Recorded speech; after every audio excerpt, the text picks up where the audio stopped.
plaisir que ça va vous procurer.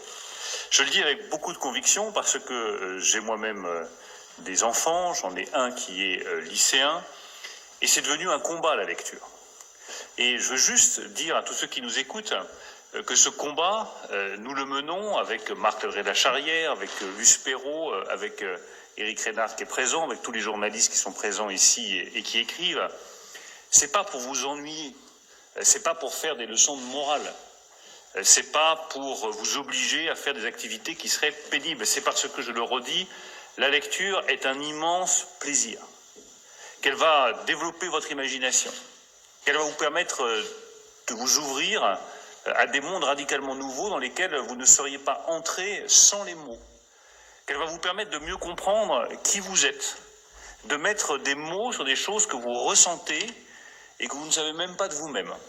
Et qu'une personne totalement inconnue, que vous n'avez jamais rencontrée, que vous n'avez jamais vue, que probablement vous ne verrez jamais et que vous ne rencontrerez jamais, vous soufflera à l'oreille, par les mots, dans le silence de la lecture, des choses que vous n'auriez jamais comprises sur vous si vous ne les aviez pas lues.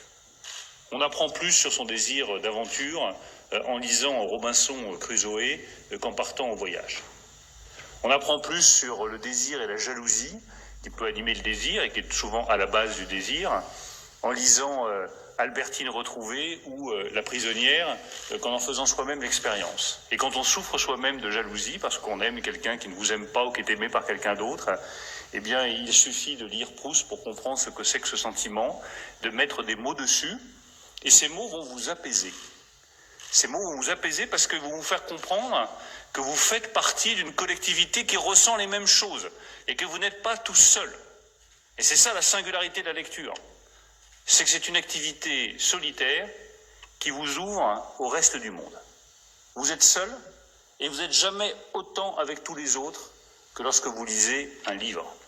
Donc je le redis à tous ceux qui nous écoutent, à tous les jeunes qui nous écoutent, lisez, arrachez-vous aux écrans. Arrachez-vous aux écrans. Les écrans vous dévorent, la lecture vous nourrit. C'est toute la différence. Les écrans vous vident, les livres vous remplissent. C'est toute la différence. Alors évidemment que c'est un combat parce que l'écran c'est la facilité, on est capté, l'attention est captée, puis en plus ils sont tellement bien organisés, ça fera le lien avec les GAFA, qui savent vous donner, exactement comme on le fait pour les rats, des petits stimuli nerveux, toutes les 5 secondes, toutes les 10 secondes, qui vous obligent à continuer à rester scotché à votre écran. Mais malheureusement, c'est pas ça qui vous permettra de développer votre liberté. Et je termine par là parce que c'est aussi une conviction très forte chez moi. La littérature est une arme de liberté. Et les écrans, trop souvent, peuvent devenir, pas toujours, je ne parle pas des écrans de cinéma, je parle des écrans des géants du digital, peuvent devenir des instruments d'asservissement. Vous pouvez être asservi dans votre consommation, dans votre comportement, dans vos pratiques, dans vos gestes, par des écrans qui sont formatés pour orienter votre pensée. La littérature, elle vous donne de la liberté. Les mots vous donnent de la liberté pour vous construire et être ce que vous êtes. Je le dis à toutes les lycéennes et tous les lycéens qui nous écoutent, vous êtes chacun unique. Chacun. Eh bien, la littérature vous permettra, et les livres vous permettront de découvrir à quel point vous êtes unique et à quel point vous ne ressemblez à personne d'autre. C'est ça ce qui fait l'humanité. Chaque personne est unique et c'est la littérature qui nous l'apprend.